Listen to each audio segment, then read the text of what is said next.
see, you just feel that yes, people are, if it's in America, we would have seen the American flag everywhere. It has been ups and downs, and yes, every now and then we keep on patching up, because we did not start well. I don't know how the patch up will lead to, whether we to collapse along the line or we keep on patching till eternity. Because it is better we bring things down completely and start afresh. Now there is time, and that is why we are asking for restructuring a new constitution to come into place, to be able to cushion the effects of the anomalies Nigeria has faced for over 64 years now. The government has come out to say it is going to be on a low key. What does that mean? That a signal that all is not okay. But no matter how you look at it now, we are still standing on a shaky democratic ground in Nigeria.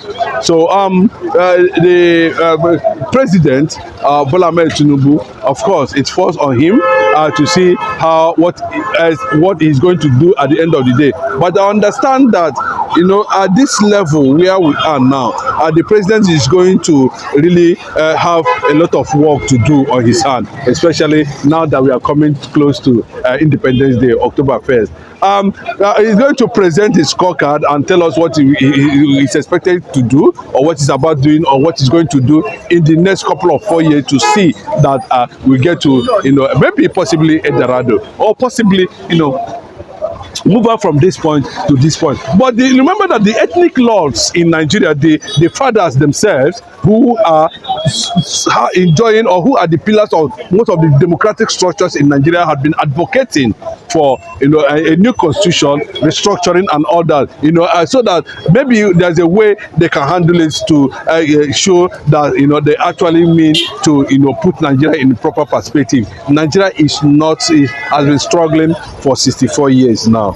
And in the real thing, I don't think that 64 years is an old age. 64 years is not an old age or thereabout. I don't know, but I know that Nigeria is 60 something. But what matters is that, are there things the government are trying to put in place that can bring that economic and genuine awareness of, trying to put the country in a proper perspective where everything will be aligned to the dividends of democracy. That's another factor. Celebrating Nigeria at this point in time, a lot of people are going to lose patriotism. Before now, by now we want to see Nigerian flags everywhere, children everywhere, even on the street. Those who are not marching, but you feel the impact of that patriotism. But today it's not like that, and the thing started dwindling. That patriotic spirit started dwindling significantly. Immediately, APC came into power.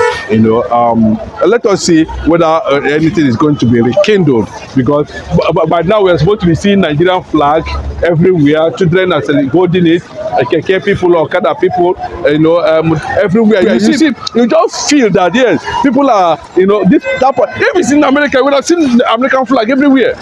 Right now. Well, look at it now. How many vehicles will you see in Nigerian flag, either by commission or omission? Just flying or the people are losing it because they feel that they have been disarmed by the leadership of the country they call independence. They call Nigeria independence. No, when you talk about independence, you talk about freedom, justice, free speech, consideration, justice, fair play. Those are the things that make a country a republican. They say federal republic. No, remove republic, but Nigeria is not a republic. What is the definition of republic? When you say federal republic, no, there's no republic. So you understand? And we need to bring that concept and ideology of republic in our context as a nation. So until that is being done, we keep on struggling in that perspective. There's no sense of national unity. There's no sense of genuine patriotism. It is quite painful that the black man lost it in Nigeria. It's what them celebrating in terms that even for democracy, two of us cannot be speaking here. You understand? People always say that the worst democracy is better than the best military. we can criticize the government because you have democracy, am I right? But the question is that, have you enjoyed the development of democracy? That's the question. As a citizen, only privileged people have enjoyed. The average Nigerian has never have any cause to smile in democracy. Look at the bogus amount your elected officials earn.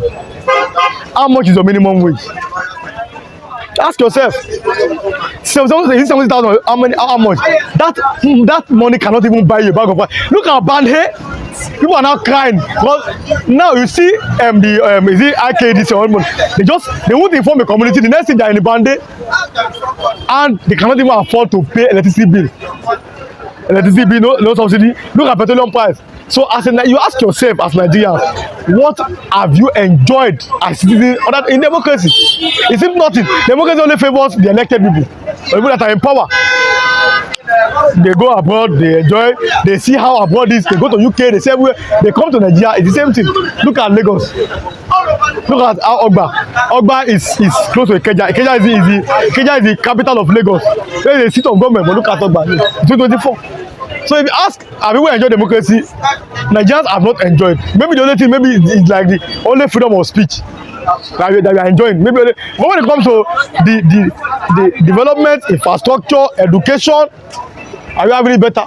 Are we not even going back? Talking about freedom of speech, you recall that the last time the first lady asked for the arrest of a young northern boy. Yes. That is a former first lady, yes. Aisha Buhari. Yes. And you will say it is democracy. And of this present administration too, those that led the protest are being charged for treason.